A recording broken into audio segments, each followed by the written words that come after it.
اس نے تم لوگوں کو شرافت اور نیکی کا جھانسا دیا اور خود عیش کر رہا ہے۔ کیا تمہیں مال غنیمت ملا ہے؟ اگر تمہیں ملا بھی تو سونے چاندی کے 2 ٹکڑے مل جائیں گے۔ صلیبیوں کے جہازوں سے بے بہا خزانہ سلطان ایوبی کے ہاتھ آیا ہے۔ وہ سب رات کے اندھیرے میں سینکڑوں اونٹوں پر لاد کر قاہرہ روانہ کر دیا گیا ہے، جہاں سے دمشق اور بغداد چلا جائے گا۔ سوڈانی لشکر کو سلطان نہتہ کر کے غلاموں میں بدل دینا چاہتا ہے، پھر عرب سے فوج آ جائے گی اور تم مصری بھی غلام ہو جاؤ گے۔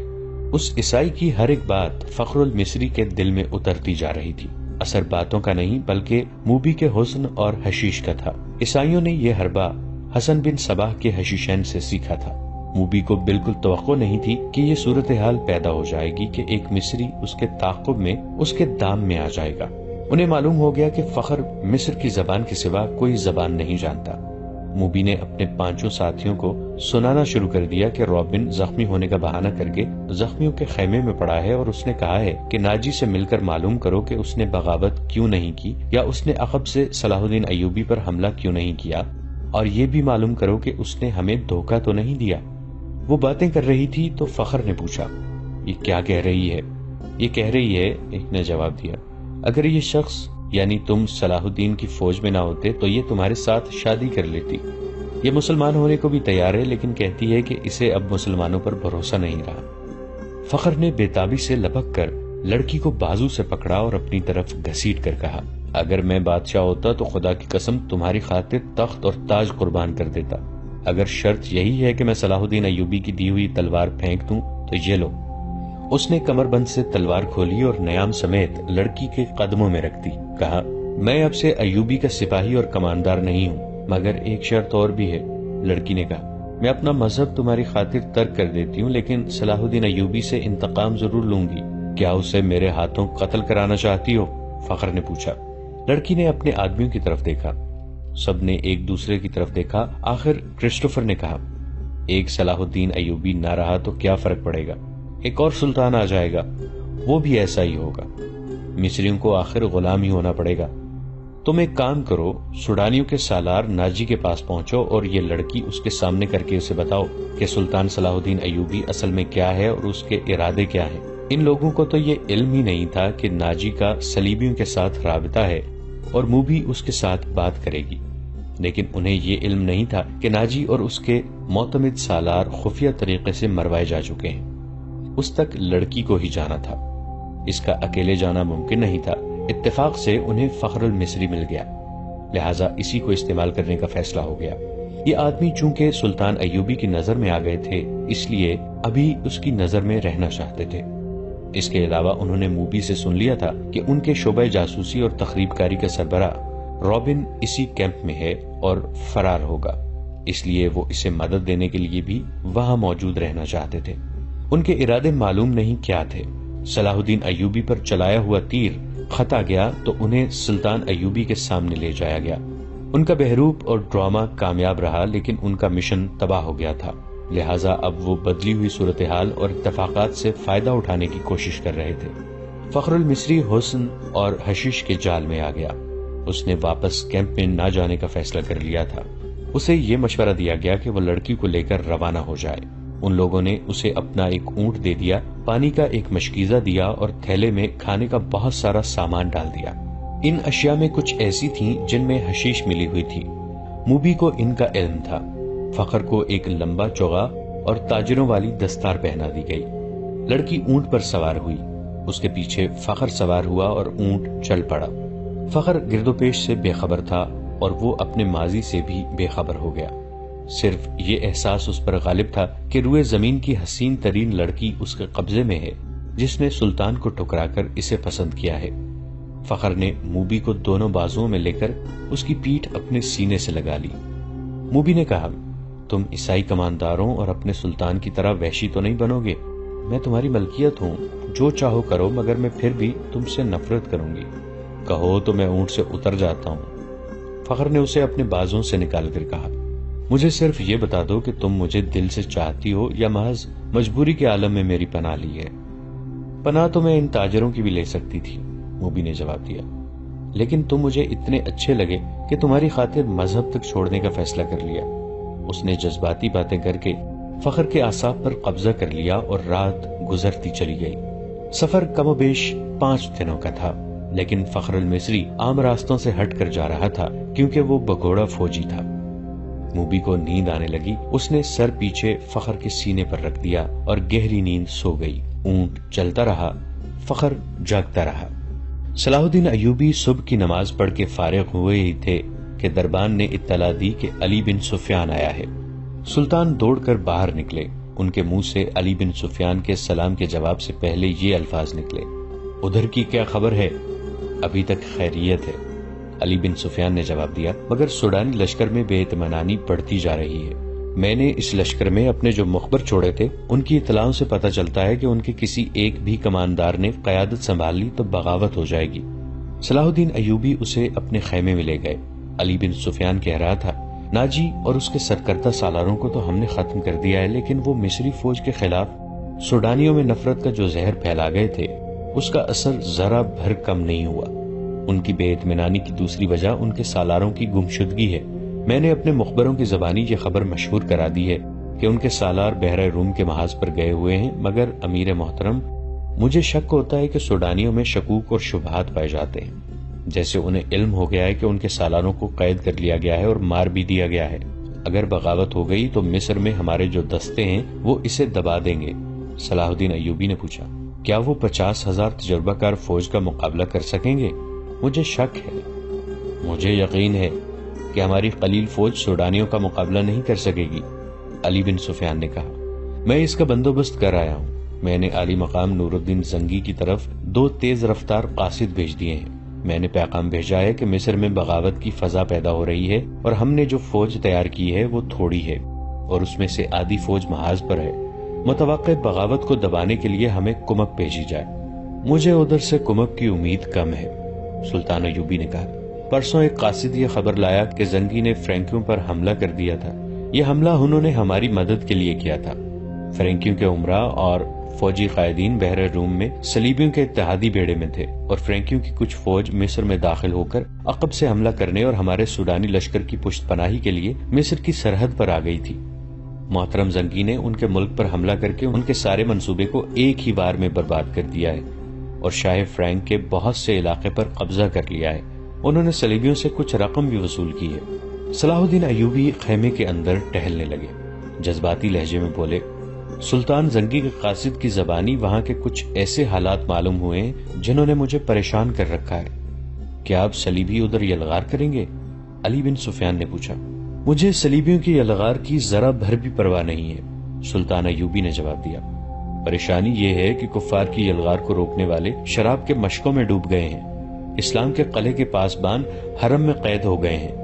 عورت کی زلفوں نے انہیں پابند زنجیر کر دیا ہے۔ علی، چچا اسد الدین شیرکوہ کو اسلام کی تاریخ کبھی فراموش نہیں کر سکے گی۔ کاش وہ آج زندہ ہوتے۔ میدان جنگ میں مجھے وہی لائے تھے۔ ہم نے بڑے مشکل وقت دیکھے ہیں علی۔ میں نے شیرکوہ کی فوج کے ہراول دستے کی کمان کی ہے۔ میں ان کے ساتھ صلیبیوں کے محاصرے میں 3 مہینے رہا ہوں۔ مجھے شیرکوہ ہمیشہ سبق دیا کرتے تھے کہ گھبراہٹ اور خوف سے بچنا، تائید ایزدی اور رضا الہی کا قائل رہنا اور اسلام کا علم بلند رکھنا۔ میں شیرکوہ کی کمان میں مصریوں اور صلیبیوں کی مشترک فوج کے خلاف بھی لڑا ہوں۔ سکندریہ میں محاصرے میں رہا ہوں۔ شکست میرے سر پر آ گئی تھی۔ میرے مٹھی بھر عسکری بددل ہوتے جا رہے تھے۔ میں نے کس طرح ان کے حوصلے اور جذبے تر و تازہ رکھے یہ میرا خدا ہی بہتر جانتا ہے۔ تان کے چچا شیرکوہ نے حملہ آور ہو کر محاصرہ توڑا۔ تم یہ کہانی اچھی طرح جانتے ہو۔ ایمان فروشوں نے کفار کے ساتھ مل کر ہمارے لیے کیسے کیسے طوفان کھڑے کیے، مگر میں گھبرایا نہیں، دل نہیں چھوڑا۔ مجھے سب کچھ یاد ہے سلطان، علی بن سفیان نے کہا۔ اس قدر مارکہ آرائیوں اور قتل و غارت کے بعد توقع تھی کہ مصری راہ راست پر آ جائیں گے، مگر ایک غدار مرتا ہے تو ایک اور اس کی جگہ لے لیتا ہے۔ میرا مشاہدہ یہ ہے کہ غدار کمزور خلافت کی پیداوار ہوتے ہیں۔ اگر فاطمی خلافت حرم میں گم نہ ہوتی تو آج آپ صلیبیوں سے یورپ میں لڑ رہے ہوتے، مگر ہمارے غدار بھائی انہیں سلطنت اسلامیہ سے باہر نہیں جانے دے رہے۔ جب بادشاہ عیش و عشرت میں پڑ جائیں تو رعایا میں بھی کچھ لوگ بادشاہی کے خواب دیکھنے لگتے ہیں۔ وہ کفار سے طاقت اور مدد حاصل کرتے ہیں۔ ایمان فروشی میں وہ اس قدر اندھے ہو جاتے ہیں کہ کفار کے عزائم اور اپنی بیٹیوں کی عصمتیں تک بھلا دیتے ہیں۔ مجھے انہی لوگوں سے ڈر آتا ہے، صلاح الدین ایوبی نے کہا۔ اللہ نہ کرے اسلام کا نام جب بھی ڈوبا مسلمانوں کے ہاتھوں ڈوبے گا۔ ہماری تاریخ غداروں کی تاریخ بنتی جا رہی ہے۔ یہ رجحان بتا رہا ہے کہ ایک روز مسلمان جو برائے نام مسلمان ہوں گے اپنی سرزمین کفار کے حوالے کر دیں گے۔ اگر اسلام کہیں زندہ رہا تو وہاں مسجدیں کم اور قہبہ خانے زیادہ ہوں گے۔ ہماری بیٹیاں صلیبیوں کی طرح بال کھلے چھوڑ کر بے حیا ہو جائیں گی۔ کفار انہیں اسی راستے پر ڈال رہے ہیں، بلکہ ڈال چکے ہیں۔ اب مصر سے پھر وہی طوفان اٹھ رہا ہے۔ علی، تم اپنے محکمے کو اور مضبوط اور وسیع کرو۔ میں نے اپنے رفیقوں سے کہہ دیا ہے کہ دشمن کے علاقوں میں جا کر شب خون مارنے اور خبریں لانے کے لیے تنومند اور ذہین جوانوں کا انتخاب کرو۔ صلیبی اس محاذ کو مضبوط اور پر اثر بنا رہے ہیں۔ تم فوری طور پر جاسوسی جنگ کی تیاری کرو۔ فوری طور پر کرنے والا کام یہ ہے کہ سمندر سے کئی ایک صلیبی بچ کر نکلے ہیں۔ ان میں زیادہ تر زخمی ہیں، اور جو زخمی نہیں ہیں وہ کئی دن سمندر میں ڈوبنے اور تیرنے کی وجہ سے زخمیوں سے بھی بدتر ہیں۔ ان سب کا علاج معالجہ ہو رہا ہے۔ میں نے سب کو دیکھا ہے، تم بھی انہیں دیکھ لو اور اپنی ضرورت کے مطابق ان سے معلومات حاصل کرو۔ سلطان ایوبی نے دربان کو بلا کر ناشتے کے لیے کہا اور علی بن سفیان سے کہا، کل کچھ زخمی اور کچھ اچھی بھلی لڑکیاں میرے سامنے لائی گئی تھیں۔ 6 تو سمندر سے نکلے ہوئے قیدی ہیں، ان میں ایک پر مجھے شک ہے کہ وہ سپاہی نہیں ہے اور رتبے اور عہدے والا آدمی ہے۔ سب سے پہلے اسے 5 تاجر 7 عیسائی لڑکیوں کو ساتھ لائے تھے۔ انہوں نے علی بن سفیان کو لڑکیوں کے متعلق وہی کچھ بتایا جو تاجروں نے بتایا تھا۔ سلطان ایوبی نے کہا، میں نے لڑکیوں کو دراصل حراست میں لیا ہے، لیکن انہیں بتایا کہ میں انہیں پناہ میں لے رہا ہوں۔ لڑکیوں کا یہ کہنا ہے کہ وہ غریب گھرانوں کی لڑکیاں، اور پھر ان کا یہ بیان کہ انہیں ایک جلتے ہوئے جہاز میں سے کشتی میں بٹھا کر سمندر میں اتارا گیا اور کشتی انہیں ساحل پر لے آئی، مجھے شکوک میں ڈال رہا ہے۔ میں نے انہیں الگ خیمے میں رکھا اور سنتری کھڑا کر دیا ہے۔ تم ناشتے کے فوراً بعد اس قیدی اور ان لڑکیوں کو دیکھو۔ آخر میں صلاح الدین ایوبی نے مسکرا کر کہا، کل دن کے وقت ساحل پر ٹہلتے ہوئے مجھ پر ایک تیر چلایا گیا ہے جو میرے پاؤں کے درمیان ریت میں لگا۔ انہوں نے تیر علی بن سفیان کو دے کر کہا، علاقہ چٹانی تھا، محافظ تلاش اور تعاقب کے لیے بہت دوڑے مگر انہیں کوئی تیر انداز نظر نہیں آیا۔ اس علاقے سے انہیں یہ 5 تاجر ملے جنہیں محافظ میرے پاس لے آئے۔ انہوں نے یہ 7 لڑکیاں بھی میرے حوالے کی اور چلے گئے۔ اور وہ چلے گئے؟ علی بن سفیان نے حیرت سے کہا، آپ نے انہیں جانے کی اجازت دے دی؟ محافظوں نے ان کے سامان کی تلاشی لی تھی۔ سلطان ایوبی نے کہا، ان سے کوئی ایسی چیز برآمد نہیں ہوئی جس سے ان پر شک ہوتا۔ علی بن سفیان تیر کو غور سے دیکھتا رہا اور بولا، سلطان اور سراغ رساں کی نظر میں بڑا فرق ہوتا ہے۔ میں سب سے پہلے ان تاجروں کو پکڑنے کی کوشش کروں گا۔ علی بن سفیان صلاح الدین ایوبی کے خیمے سے باہر نکلا تو دربان نے اسے کہا، یہ کماندار اطلاع لایا ہے کہ کل 7 عیسائی لڑکیاں قید میں آئی تھیں، ان میں سے ایک لاپتہ ہے۔ کیا سلطان کو یہ اطلاع دینا ضروری ہے؟ یہ کوئی اہم واقعہ تو نہیں کہ سلطان کو پریشان کیا جائے؟ علی بن سفیان گہری سوچ میں پڑ گیا۔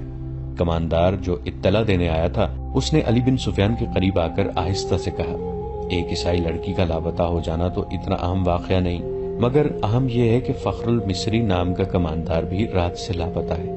رات کے سنتریوں نے بتایا کہ وہ لڑکیوں کے خیمے تک گیا تھا، وہاں سے زخمیوں کے خیموں کی طرف گیا اور پھر کہیں نظر نہیں آیا۔ رات وہ گشت پر نکلا تھا۔ علی بن سفیان نے ذرا سوچ کر کہا، یہ اطلاع سلطان تک ابھی نہ جائے۔ رات کے اس وقت کے تمام سنتریوں کو اکٹھا کرو جب فخر گشت پر نکلا تھا۔ اس نے سلطان ایوبی کے محافظ دستے کے کماندار سے کہا کہ کل سلطان کے ساتھ جو محافظ ساحل تک گئے تھے انہیں لاؤ۔ وہ وہیں تھے۔ چاروں سامنے آ گئے تو علی بن سفیان نے انہیں کہا، کل جہاں تم نے تاجروں اور لڑکیوں کو دیکھا تھا وہاں فوراً پہنچو۔ اگر وہ تاجر ابھی تک وہیں ہیں تو انہیں حراست میں لے لو اور وہیں میرا انتظار کرو، اور اگر جا چکے ہوں تو فوراً واپس لاؤ۔ محافظ روانہ ہو گئے تو علی بن سفیان لڑکیوں کے خیمے تک گئے۔ 6 لڑکیاں باہر بیٹھی تھیں اور سنتری کھڑا تھا۔ علی نے لڑکیوں کو اپنے سامنے کھڑا کر کے عربی زبان میں پوچھا، 7ویں لڑکی کہاں ہے؟ لڑکیوں نے ایک دوسرے کے منہ کی طرف دیکھا اور سر ہلائے۔ علی بن سفیان نے کہا، تم سب ہماری زبان سمجھتی ہو؟ لڑکیاں اسے حیران سا ہو کر دیکھتی رہیں۔ علی ان کے چہروں اور ٹیل ڈول سے شک میں پڑ گیا تھا۔ وہ لڑکیوں کے پیچھے جا کھڑا ہوا اور عربی زبان میں کہا، ان لڑکیوں کے کپڑے اتار کر ننگا کر دو اور 12 وحشی قسم کے سپاہی بلاؤ۔ تمام لڑکیاں بدک کر پیچھے کو مڑیں۔ 2-3 نے بیک وقت بولنا شروع کر دیا۔ وہ عربی زبان بول رہی تھی۔ لڑکیوں کے ساتھ تم ایسا سلوک نہیں کر سکتے، ایک نے کہا، ہم تمہارے خلاف نہیں لڑیں۔ علی بن سفیان کی ہنسی نکل گئی۔ اس نے کہا، میں تمہارے ساتھ بہت اچھا سلوک کروں گا۔ تم نے جس طرح ایک ہی دھمکی سے عربی بولنی شروع کر دی ہے، اب بغیر کسی دھمکی کے یہ بتا دو کہ 7ویں لڑکی کہاں ہے۔ سب نے لا علمی کا اظہار کیا۔ علی نے کہا، میں اس سوال کا جواب لے کر رہوں گا۔ تم نے سلطان پر ظاہر کیا ہے کہ تم ہماری زبان نہیں جانتی، اب تم ہماری زبان ہماری طرح بول رہی ہو، کیا میں تمہیں چھوڑ دوں گا؟ اس نے سنتری سے کہا، انہیں خیمے کے اندر بٹھا دو۔ رات کے سنتری آ گئے تھے۔ فخر المصری کی گشت کے وقت کے سنتریوں سے علی بن سفیان نے پوچھ گچھ کی۔ آخر لڑکیوں کے خیمے والے سنتری نے بتایا کہ فخر رات اسے یہاں کھڑا کر کے زخمیوں کے خیموں کی طرف گیا تھا۔ تھوڑی دیر بعد اسے اس کی آواز سنائی دی، کون ہو تم؟ نیچے آ جاؤ۔ سنتری نے ادھر دیکھا تو اندھیرے میں اسے کچھ بھی نظر نہ آیا۔ سامنے مٹی کے ٹیلے پر اسے ایک آدمی کا سایہ سا نظر آیا اور وہ سایہ وہیں غائب ہو گیا۔ علی بن سفیان فوراً وہاں گیا۔ یہ ٹیلا ساحل کے قریب تھا، اس کی مٹی ریتلی تھی۔ ایک جگہ سے صاف پتہ چل رہا تھا کہ وہاں کوئی اوپر گیا ہے۔ وہاں زمین پر 2 قسم کے پاؤں کے نشان تھے۔ ایک نشان تو مرد کا تھا جس نے فوجیوں والا جوتا پہن رکھا تھا، دوسرا نشان چھوٹے جوتے کا تھا اور زنانہ لگتا تھا۔ زمین کچی اور ریتلی تھی۔ زنانہ نشان جدھر سے آیا تھا، علی بن سفیان ادھر کو چل پڑا۔ یہ نشان اسے خیمے تک لے گئے جہاں موبی رابن سے ملی تھی۔ اس نے خیمے کا پردہ اٹھایا اور اندر چلا گیا۔ اس کی چہرہ شناس نگاہوں نے زخمی قیدیوں کو دیکھا۔ سب کے چہرے بھانپے رابن بیٹھا ہوا تھا۔ اس نے علی بن سفیان کو دیکھا اور فوراً ہی کراہنے لگا جیسے اسے درد کا اچانک دورہ پڑا ہو۔ علی نے اسے کندھے سے پکڑ کر اٹھا لیا اور خیمے سے باہر لے گیا۔ اس سے پوچھا، رات کو ایک قیدی لڑکی اس خیمے میں آئی تھی، کیوں آئی تھی؟ رابن اسے ایسی نظروں سے دیکھنے لگا جن میں حیرت تھی اور ایسا تاثر بھی جیسے وہ کچھ سمجھا ہی نہ ہو۔ علی بن سفیان نے اسے آہستہ سے کہا، کیا تم میری زبان سمجھتے ہو دوست؟ میں تمہاری زبان سمجھتا ہوں، بول سکتا ہوں، لیکن تمہیں میری زبان میں جواب دینا ہوگا۔ رابن اس کا منہ دیکھتا رہا۔ علی نے سنتری سے کہا، اسے خیمے سے باہر رکھو۔ علی بن سفیان خیمے کے اندر چلا گیا اور قیدیوں سے ان کی زبان میں پوچھا، رات کو لڑکی اس خیمے میں کتنی دیر رہی تھی؟ اپنے آپ کو اذیت میں نہ ڈالو۔ سب چپ رہے مگر ایک اور دھمکی سے ایک زخمی نے بتا دیا کہ لڑکی خیمے میں آئی تھی اور رابن کے پاس بیٹھی یا لیٹ رہی تھی۔ یہ زخمی سمندر میں جلتے جہاز میں سے کودا تھا۔ اس نے آگ کا بھی اور پانی کا بھی قہر دیکھا تھا۔ وہ اتنا زخمی نہیں تھا جتنا خوفزدہ تھا۔ وہ کسی اور مصیبت میں پڑنے کے لیے تیار نہیں تھا۔ اس نے بتایا کہ اسے یہ معلوم نہیں کہ رابن اور لڑکی کے درمیان کیا باتیں ہوئیں اور لڑکی کون تھی۔ اسے یہ بھی معلوم نہیں تھا کہ رابن کا عہدہ کیا ہے، وہ اس کے صرف نام سے واقف تھا۔ اس نے یہ بھی بتا دیا کہ رابن اس کیمپ میں آنے تک بالکل تندرست تھا۔ یہاں آ کر وہ اس طرح کراہنے لگا جیسے اسے اچانک کسی بیماری کا دورہ پڑ گیا ہو۔ علی بن سفیان ایک محافظ کی رہنمائی میں ان 5 آدمیوں کو دیکھنے چلا گیا جو تاجروں کے بحروپ میں کچھ دور خیمہ زن تھے۔ محافظوں نے انہیں الگ بٹھا رکھا تھا۔ علی کو انہوں نے پہلے ہی یہ اطلاع دی کہ ان کے پاس کل 2 اونٹ تھے مگر آج ایک ہی ہے۔ ناظرین، آج کی قسط میں اتنا ہی۔ ہماری نئی ویڈیوز سے باخبر رہنے کے لیے ہمارے اس چینل کو سبسکرائب کر کے نیچے موجود بیل آئیکن کو ضرور پریس کیجیے گا۔ آپ سے ملاقات ہوگی نئی ویڈیو کے ساتھ، تب تک کے لیے ہمارا اور آپ کا اللہ نگہبان۔